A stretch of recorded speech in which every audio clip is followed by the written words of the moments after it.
yanzu da yawa akwai abubuwan da Allah bai bamu ba, duk duniya ba wanda zai iya bamu, sai dai shi Allah nan za mu roƙa ya bamu.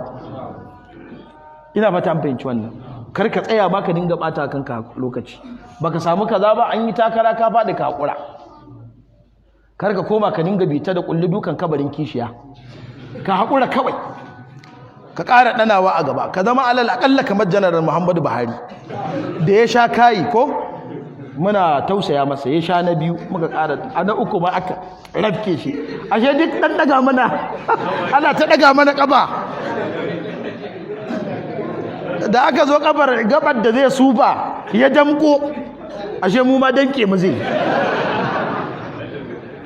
ko ba haka bane ba?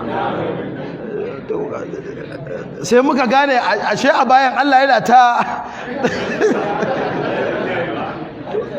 to ai shine alimul ghaibi wash shahada din. Wallahi da mutane sun san halin da za a shiga kenan, ba wanda zai zabi Buhari. Amma abinda muka dauka Buhari yana ci an koma Ingila, an wartsake ko wani ya ga shinkafa zai siya ya ce shegiya sai kin koma 4,000, ba dai Buhari ya zo ba, ashe 24,000 zai siya.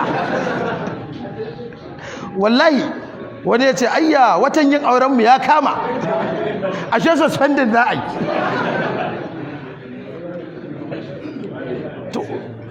Kaga dattijan nan ba wanda bai so shi ba, ko ba gaskiya ba? Kar wasu su ce kaga malam zai dada, a ba dadawa zan ba, ina amma dai magana ta gaskiya an so dattijan nan ko yawwa. To amma dai Allah ne ya kawo shi lokaci, shi ma kuma ya zo da lokaci, ya zo kuma ya tarar da mutane lalacewar imaninsu, sai aka haɗa mu da shi. Wallahi kamata kunu yi walla alaikum, mu ma ba mutanen kirki bane, muna da mashakil da matsaloli irin namu, ko ba haka bane ba? Mu ga yawo kanmu gaskiya, raunin imanin mu yayi yawa, alƙawarin mu ya canja, gaskiyar zancen mu ta canja, mutuntakan mu ta canja, girmama na gaba da mu ya canja, tsarin rayuwar mu ya canja, mun samu mashakil da yawa. Ina fata an fahimci wannan. Amma tare da haka manya su ne mutanen banza, yara daga manya suke kokaya. Dan Allah cewa idza aradna an nuhlika qaryatan me amarna mutra fiha fa fasaqu fiha fa haqqa me alaiha alqawl fa dammarnaha tadmira. Daga na gaba ake ganin me zurfin ruwa, duk da haka sun fi mu lalacewa. Allah ya shirya su, Allah mu ma ka shirya mu. Amma dai magana ta dan Allah, ba wani koye-koye. Ni kun san ina yin saraha ne ko arrahatu raha, shine gaskiya mun sha wahala. Wannan mulkin ba mu ji daɗi ba. Allah ya sa kuma wannan sakon ya je wajen shugaban ƙasa. Kani da Allah ba mu ji daɗi ba, kuma manya handamewa suke yi. In ma baka sani baka sani, abubuwa da yawa da ake cewa kayi kokarin yunkurin sa bai cika isowa ba. Har yanzu a cikin wahala ake, wallahi ba talaka baya jin daɗi. Akwai wanda baya cin abinci sau biyu, wallahi saboda wahala.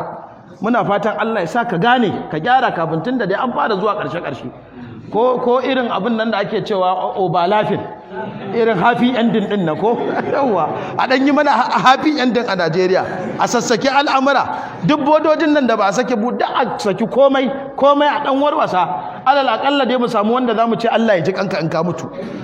Kai mana happy ending. Ina ba ta an fahimta. Allah ya daukaka, Allah ya shiri shugaban kasar Najeriya. wala mutiya limama na'ata wala yanfa'u zal jaddi min kalme jadd. To sai yace wala yanfa'u, ba wani wanda zai iya amfanarwa. Zaljad, menene aljad? Da aka ce zaljad min kaljadd me kenan? Wa zai fassara mu?